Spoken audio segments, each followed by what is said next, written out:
supridas. E então é uma alegria receber aqui o pastor Glauco Ferreira, ele que é pastor da Igreja Metodista, ali no Rio de Janeiro, em Parque Anchieta, né? Pastor Glauco, a gente já vem participando juntos, né, pastor, de algumas lives sobre esse tema tão importante, que é o autismo na igreja. Inclusive, ele é o idealizador, né, nesse tema no Instagram, no Facebook, nas redes sociais. Então, quem ainda não segue o pastor Glauco, entre nas redes, né, e sigam lá Autismo na Igreja. Ele vem se dedicado, né, a essa causa, né, que se tornou uma causa social, né, pastor? Em trabalhar a inclusão, né, das pessoas autistas nas comunidades de fé. Então, através de treinamentos, né, orientações. E recentemente até lançou um livro, né, com esse tema tão importante, olha lá. Com esse tema tão importante, né? Nós precisamos estar preparados e precisamos fazer com que famílias, né, e autistas se sintam bem no nosso meio, né, ali na igreja. Então, eu passo para o senhor, né, esses momentos de muita reflexão e orientação. Muito obrigado, Jaqueline. Prazer revê-la. Todo meu. Boa noite, pessoal. Uma alegria estar aqui. Terceiro webinar internacional da RAAFA, né? Do MAP da RAAFA. Com certeza é um tempo muito especial. A gente vai ter um tempo aqui para conversar um pouquinho. O tema da minha palestra, Inclusão na Igreja, Desafios e Possibilidades. Eu estava ouvindo os comentários, o pessoal fica naquela euforia.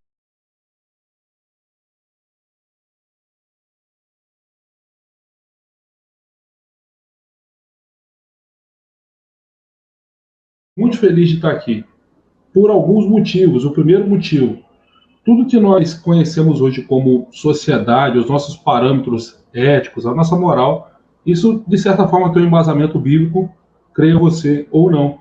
Mas, por exemplo, antes de um homicídio ser um crime, ele já era um pecado condenado pela Bíblia. Antes de uma traição ou da mentira ser uma coisa muito feia, na sociedade a Bíblia já condenava isso. Então, a gente está aqui nessa noite, com certeza, para fazer essa transição. E eu já quero deixar um recado para quem está ao vivo com a gente, que para quem estiver ao vivo, no final da minha palestra, eu vou dar um e-book de presente para vocês. Eu já vou dar o spoiler do nome do e-book, Um Guia sobre o Autismo no Ambiente de Trabalho. É um material que a gente está terminando de concluir, mas o e-book já está pronto, e eu vou liberar isso de forma gratuita para quem estiver aqui ao vivo com a gente.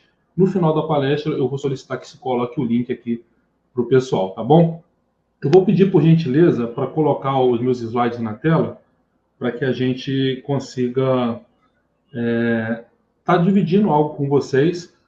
É o tema da minha palestra, Inclusão na Igreja, Desafios e Possibilidades. Embora a inclusão na igreja, eu quero trazer algumas realidades baseadas na Bíblia, que vai fazer com que você compreenda que existem situações que todos nós podemos passar. E não só isso, muito do que eu vou falar, principalmente mais da metade para o final da palestra, são coisas que você pode usar no seu dia a dia, ou na escola onde você atua, ou no ambiente em que você atua, principalmente com crianças autistas, certo? Pode passar o slide, por favor. Então, vamos lá. A importância da gente pensar a inclusão em todos os ambientes, inclusive na igreja. Eu quero começar esse tempo com vocês trazendo algumas reflexões. E a primeira reflexão que eu quero trazer é a seguinte: qual a influência, a gente precisa ter noção da importância e da influência da espiritualidade na saúde emocional das famílias atípicas. A gente recebe o diagnóstico, quem tem filhos autistas, principalmente, que como é o meu caso, eu tenho um filho autista, está com 11 anos atualmente. Quando a gente recebe o diagnóstico, a gente sabe que o diagnóstico ele mexe com a nossa vida. Ele faz com que a gente tenha que se reinventar a partir daquela nova realidade. E se você olhar no contexto à nossa volta hoje, nunca no decorrer da história buscou-se tanto pela espiritualidade. Eu não vou entrar no mérito religião, não vou entrar no mérito viés ideológico, denominacional, não, mas a questão da espiritualidade. Eu vejo alguns motivos para isso.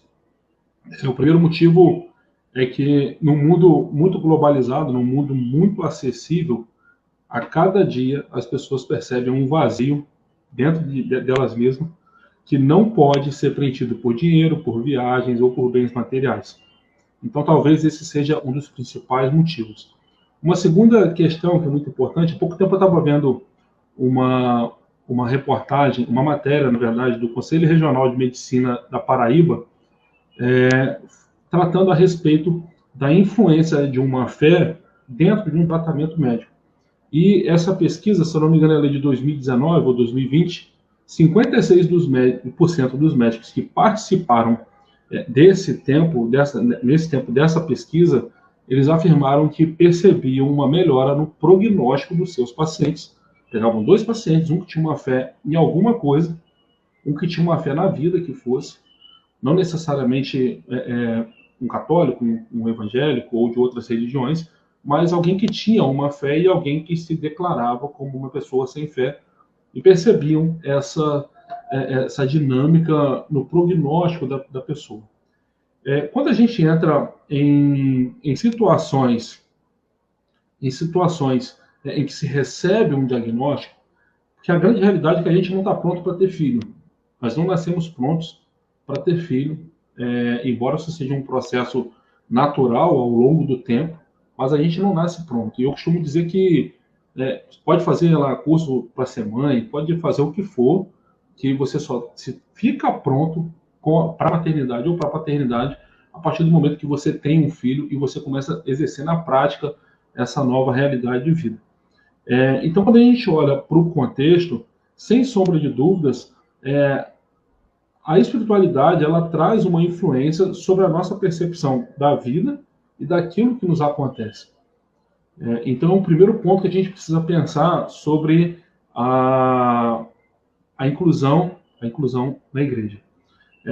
Um segundo ponto, a gente precisa pensar a igreja como um refúgio e um lugar de esperança.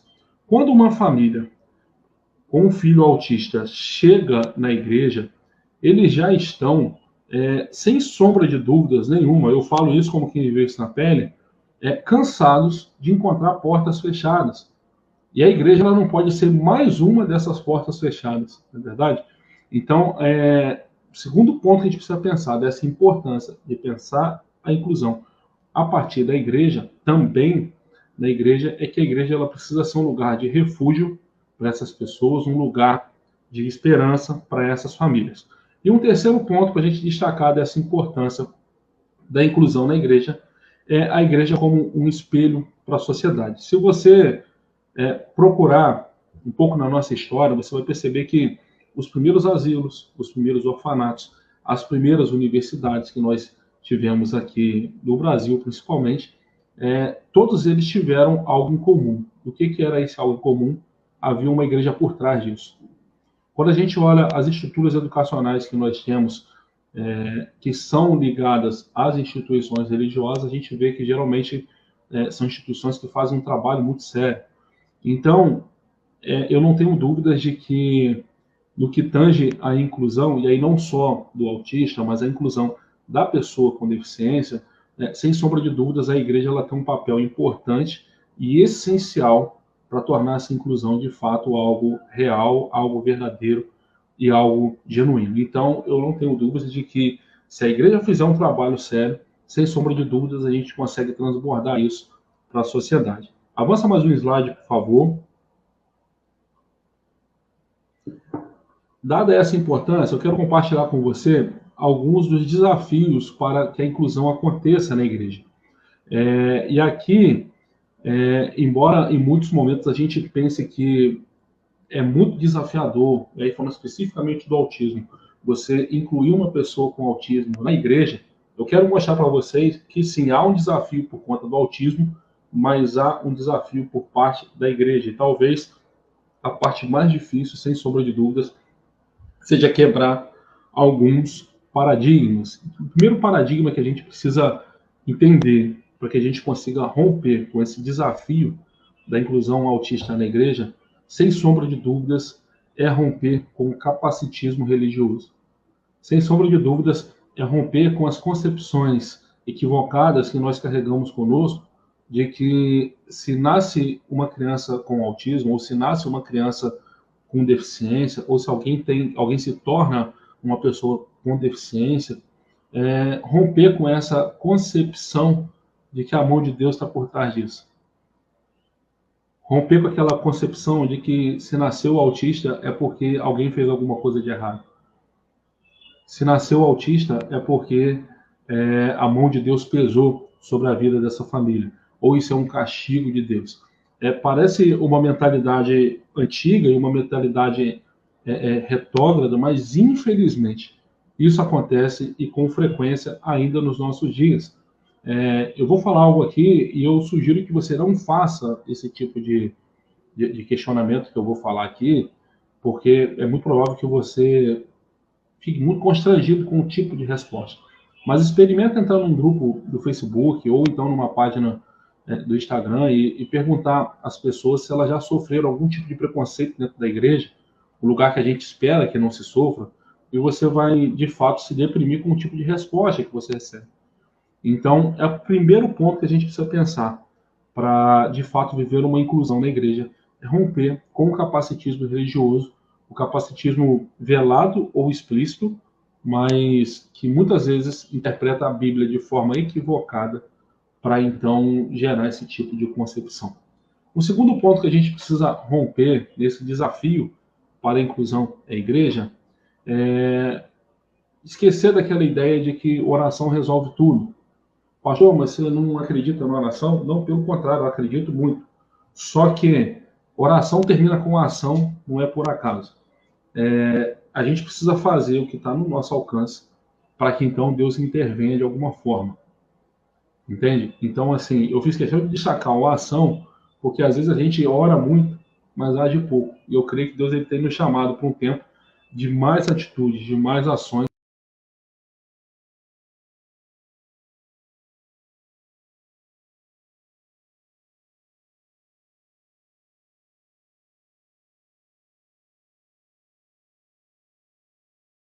Da inclusão na igreja.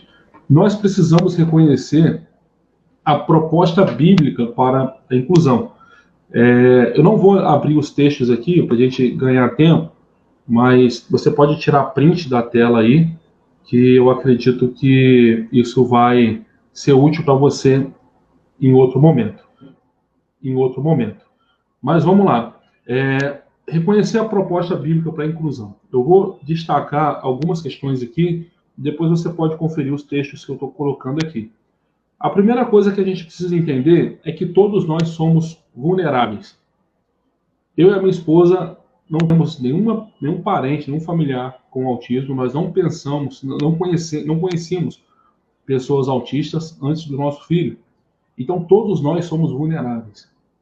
Um segundo ponto, você não tem garantia de como você vai acordar amanhã, não é verdade? Por exemplo, eu tenho um irmão que em 2011 sofreu um acidente de moto e se tornou uma pessoa com deficiência. Esses dois textos que eu destaquei aqui, Gênesis 32:30 e 2 Samuel 4:4, são duas histórias muito conhecidas. A primeira fala sobre Jacó, que após passar uma noite numa batalha com um anjo, ele se torna uma pessoa manca, começa a manquejar. E o segundo caso é o caso de Mefibosete, que quando era uma criança, uma das servas da sua casa pega ele no momento de aflição, sai correndo com ele pelo caminho, ele cai, quebra os dois pés e se torna uma pessoa coxa, segundo a Bíblia. Então, todos nós somos vulneráveis. Jacó era alguém que teoricamente era perfeito, mas começou a mancar numa fase da sua vida. Mefibosete era uma criança perfeita que, após uma queda, se tornou uma pessoa com deficiência. Talvez você hoje seja... Não estou jogando praga, não é nada disso, mas talvez hoje você seja uma pessoa que aparentemente está tudo em ordem e você não sabe o dia de amanhã como você vai estar, ou se você vai ter um filho com deficiência ou coisa desse tipo. Então, a primeira coisa que a gente precisa reconhecer, de acordo com a proposta bíblica, é que todos nós somos vulneráveis. O segundo ponto que a gente precisa pensar, que ainda de acordo com a Bíblia, deficiência não é falta de controle da parte de Deus. Êxodo capítulo 4, versículo 11, uma história muito conhecida também. Moisés recebe uma missão da parte de Deus e nessa missão que ele recebe, ele chega para Deus e diz: Senhor, eu não posso liderar esse povo porque eu sou uma pessoa pesada de língua. Há quem defenda a ideia de que ele era uma pessoa rude e há quem defenda a ideia de que Moisés era uma pessoa gaga. Não vou entrar no mérito. O mérito é o seguinte, ele fala isso no versículo 10. Quando chega no versículo 11, Deus devolve para ele: Moisés, quem foi que fez a boca do homem? Quem foi que fez o que fala e o que não fala, o que vê e o que não vê, e o que ouve e o que não ouve? Não fui eu, o Senhor? Então essa pergunta ela é suficiente quando Deus devolve isso para Moisés, para me fazer entender e compreender que Deus não perdeu o controle. A pessoa nasce com uma deficiência ou se torna uma pessoa com deficiência, isso não quer dizer que Deus não perdeu o controle da situação. Um terceiro ponto que a gente precisa pensar: Deus se preocupa com essas pessoas. Levítico 19, versículo 14, Deus diz o seguinte, orientando o povo de Israel: não seja um engano para o surdo e nem tropeço para o cego. Pensa comigo quais são as duas possibilidades de cuidado para uma pessoa surda e para uma pessoa cega. A maior ameaça contra uma pessoa surda sempre vai ser aquilo que você fala e ela não pode ouvir. E a maior ameaça para uma pessoa cega é aquilo que você coloca para ela tropeçar diante dela. Então Deus ele dá essa orientação para o povo. Pode passar o slide, por favor. Avançando mais um pouquinho, nós, como igreja, nós somos chamados a devolver a dignidade para as pessoas com deficiência. Uma história breve aqui, muito rápida, para a gente se situar. Lembra de Mefibosete que eu falei no slide anterior? Quando chega no capítulo 9, Davi chama um dos seus servos e diz: existe alguém na casa de Saul para que eu possa usar de favor com essa pessoa, pelo amor que eu tinha a Jonathan? E alguém diz: tem sim, Mefibosete está esquecido em Lodebar, porque é uma pessoa que não anda. E Davi manda chamar Mefibosete. Quando Mefibosete chega diante do rei, a Bíblia diz que ele se joga aos pés do rei e faz a seguinte declaração: quem sou eu, ó rei? Um cão morto, para que você se lembre de mim. Nesse momento, Mefibosete ele revela o seu coração para Davi. Ele revela o que estava dentro de si. Em muitos momentos, as pessoas que nós encontramos no nosso caminho, elas estão nesse ponto da sua autoestima. Extremamente baixa, extremamente complexadas diante de tudo que passam no seu dia a dia. E Davi, naquele momento, ele diz o seguinte: pegue todo o bem que seria da casa de Saul e distribua entre os herdeiros. Nós poderíamos dizer que até aqui está ok para Davi. Davi, ele cumpriu o seu papel, ele fez justiça com os herdeiros de Saul. Só que ele vai adiante. Ele distribui os bens e ele continua sua fala dizendo o seguinte: porém, Mefibosete estará comigo na minha casa e se assentará comigo à mesa por todos os dias da sua vida. Eu te faço uma pergunta para você refletir aí na sua casa, que é o seguinte: qual o lugar mais importante da sua casa? Você pode ter o lugar preferido da sua casa, mas qual o lugar mais importante? Na minha casa, particularmente, eu entendo que o lugar mais importante que nós temos aqui é a nossa mesa. Porque na mesa nós nos assentamos, primeiro, no mesmo nível onde todo mundo se olha nos olhos. Segundo, nós nos assentamos à mesa desarmados. Nós sentamos na mesa para abrir o nosso coração, para compartilhar ideias, para compartilhar projetos e também compartilhar fragilidades.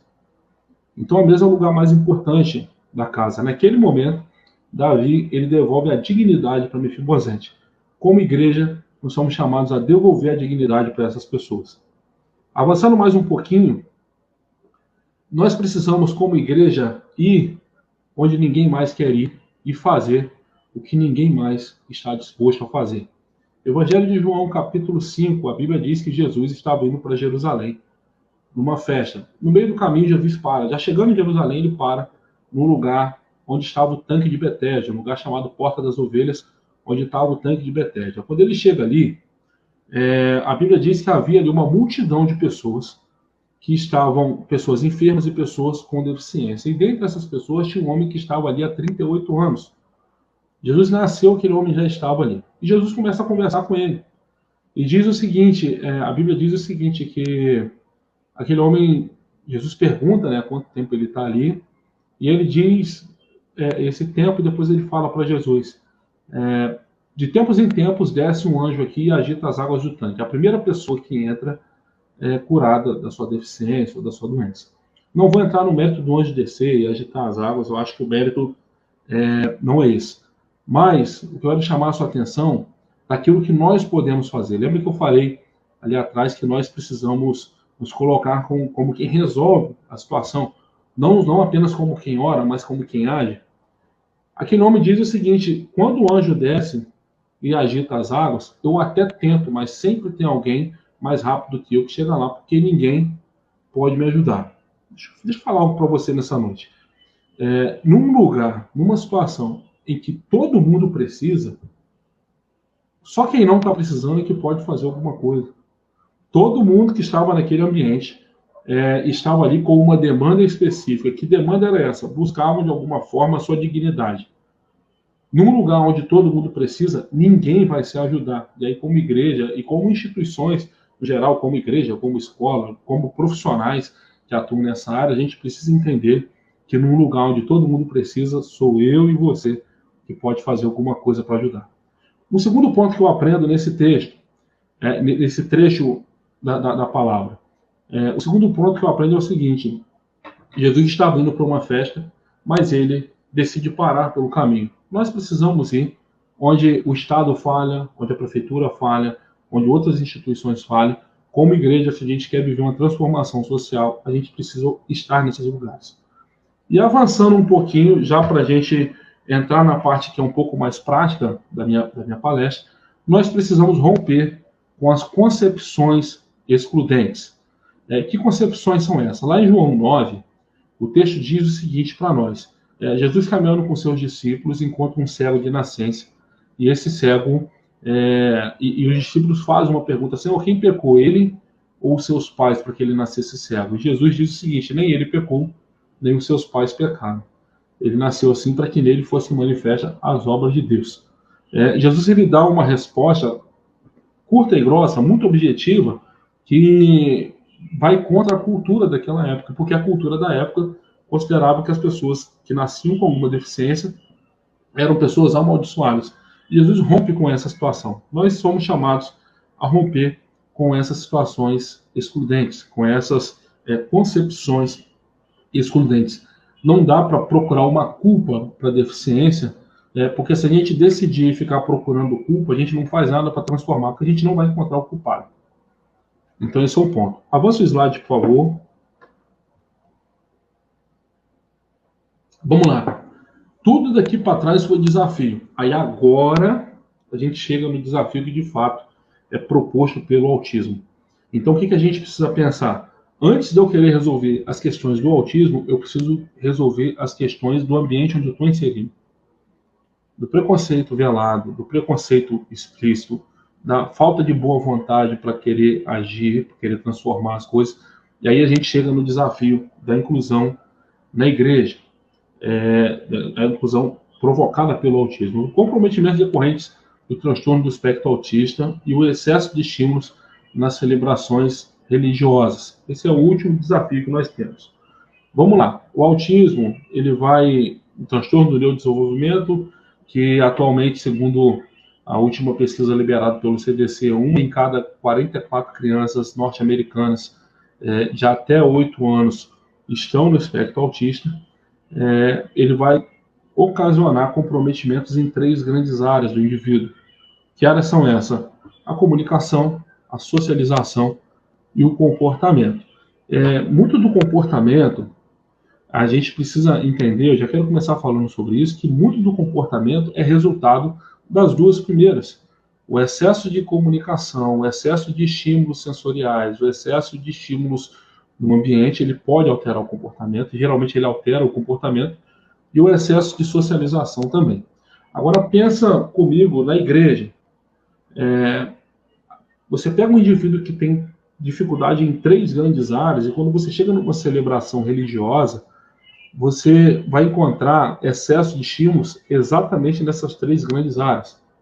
Porque de um lado você tem uma pessoa que tem dificuldades na sua comunicação verbal, não verbal, na sua percepção sensorial do ambiente, e do outro lado você tem um ambiente em que tudo que acontece ali ou está relacionado ao ensino, ou seja, a comunicação, ou a música, também comunicação, ou ao som, ou ao estímulo visual do que passa lá na frente, ou ao cheiro do perfume de alguém que sentou do lado, ou se é uma estrutura pequena na igreja, o cheiro do pastel na cantina, na porta. Tudo isso é percebido. As coisas que passam despercebidas para nós acabam sendo percebidas para essas pessoas.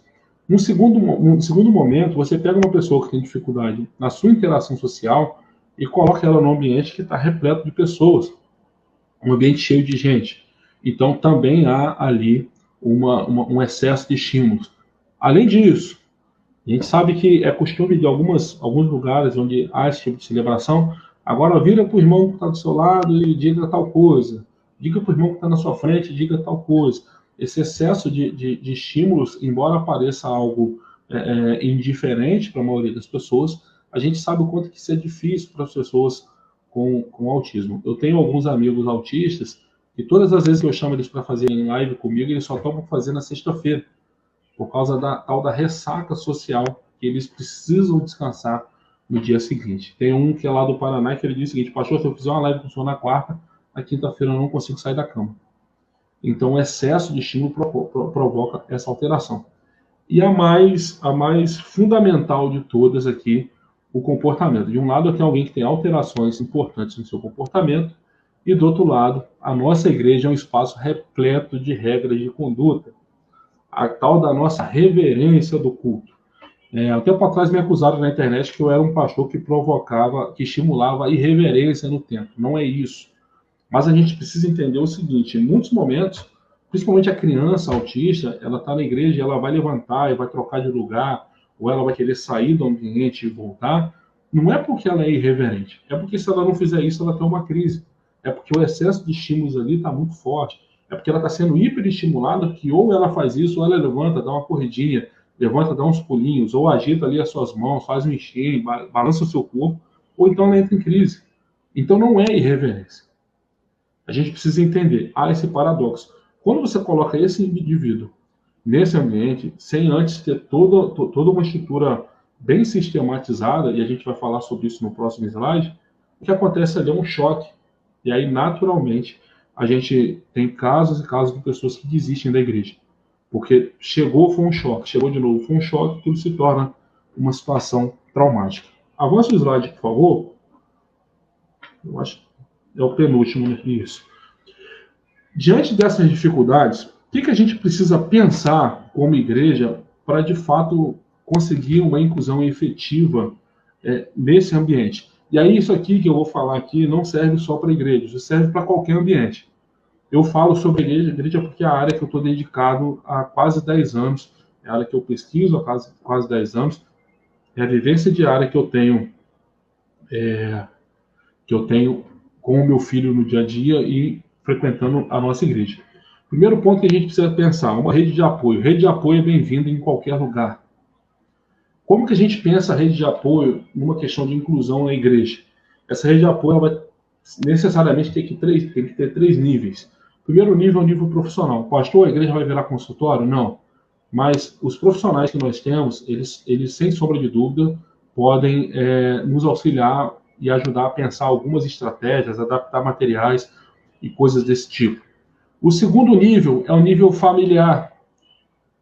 Você colocar famílias em contato para que essas pessoas enriqueçam as suas experiências umas com as outras. Se há 10 anos eu tivesse do meu lado alguém que tivesse a mentalidade sobre o autismo que eu tenho hoje, muitas noites que eu passei em claro, eu teria dormido. E o terceiro e mais importante é o nível do voluntariado das pessoas que vão servir nessa área. Então, pensa na rede de apoio a partir desses 3 níveis. Segundo ponto, parceria com a família. Ninguém pode oferecer mais recursos para nós do que a família que convive com esse indivíduo autista ou o próprio autista, dependendo do nível de autonomia dele. Eu sempre digo isso, que eu aprendo muito com as famílias que eu conheço e com os autistas que eu conheço. Muitas dúvidas que eu tenho agora, por exemplo, no período da puberdade do Azaf, eu recorro aos meus amigos autistas antes mesmo de conversar com os médicos. Um terceiro ponto, entenda o ambiente. Entenda como que se dá a dinâmica desse ambiente, seja na escola, seja na igreja. Como que são os estímulos e como que esses estímulos chegam até essa pessoa. Entenda isso, você precisa necessariamente entender isso.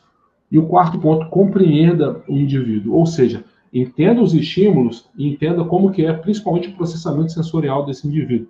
Eu sempre costumo dizer que as ferramentas da integração sensorial e a dieta sensorial, elas são grandes aliadas nesse processo de inclusão na igreja. Muito do que a gente conseguiu de avanço com o ASAF foi pensando nisso. Foi oferecendo os estímulos de forma gradativa para que ele se adaptasse ao ambiente, ampliasse o seu tempo de permanência e coisas desse tipo. E, por fim, a gente chega na adaptação do conteúdo. Todo mundo que me procura, todo santo dia, praticamente, eu recebo perguntas desse tipo. Pastor, me manda um material adaptado que chegou autista na minha igreja. Não adianta mandar um material adaptado se você não pensar em toda a estrutura que vem antes. Como que a gente pensa esse material? Atividades que sejam bem objetivas, quadro de rotinas. Eu tenho uma atividade aqui, deixa eu ver se eu consigo pegar aqui. Olha, isso aqui, vou mostrar só um exemplo. Isso aqui, esse chaveirinho aqui, eu fiz no início da pandemia. O Asaf é uma criança não verbal. Para mostrar ele que ele tinha que ficar de máscara, para mostrar quando tinha que lavar a mão, para mostrar quando tinha que usar o álcool em gel, para mostrar quando tinha que usar o termômetro. Nós preparamos esses cards. Isso aqui foi o que nos auxiliou no começo da pandemia. Então, assim, pensa num material estruturado. Mais importante do que ensinar história bíblica e coisas subjetivas para as nossas crianças autistas é ensinar os princípios para elas. Os princípios que a gente encontra na palavra. Certo? Pode passar para o último slide, por favor. E se puder colocar na tela, por gentileza, o link. Eu estou encerrando a minha palestra. Eu acho que eu bati o tempo certinho, né? Acelerei um pouquinho. Coloca na tela, por favor,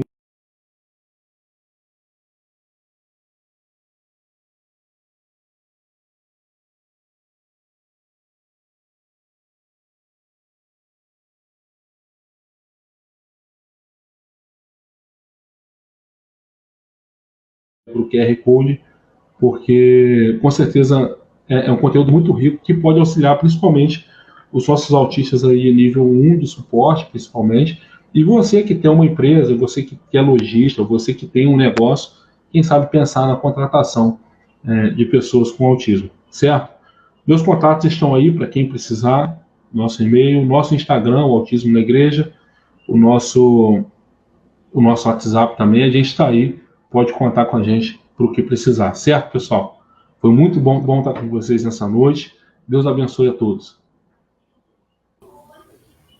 Ô, pastor, mais uma vez, muito obrigada aí pela sua presença. São informações muito importantes e com certeza, aos pouquinhos, a gente vai fazendo a diferença, né? E vai vendo mudanças. Muito obrigada mesmo. Muita coisa vai começar a partir da igreja, eu creio nisso. Com certeza. Amém. Deus abençoe, gente.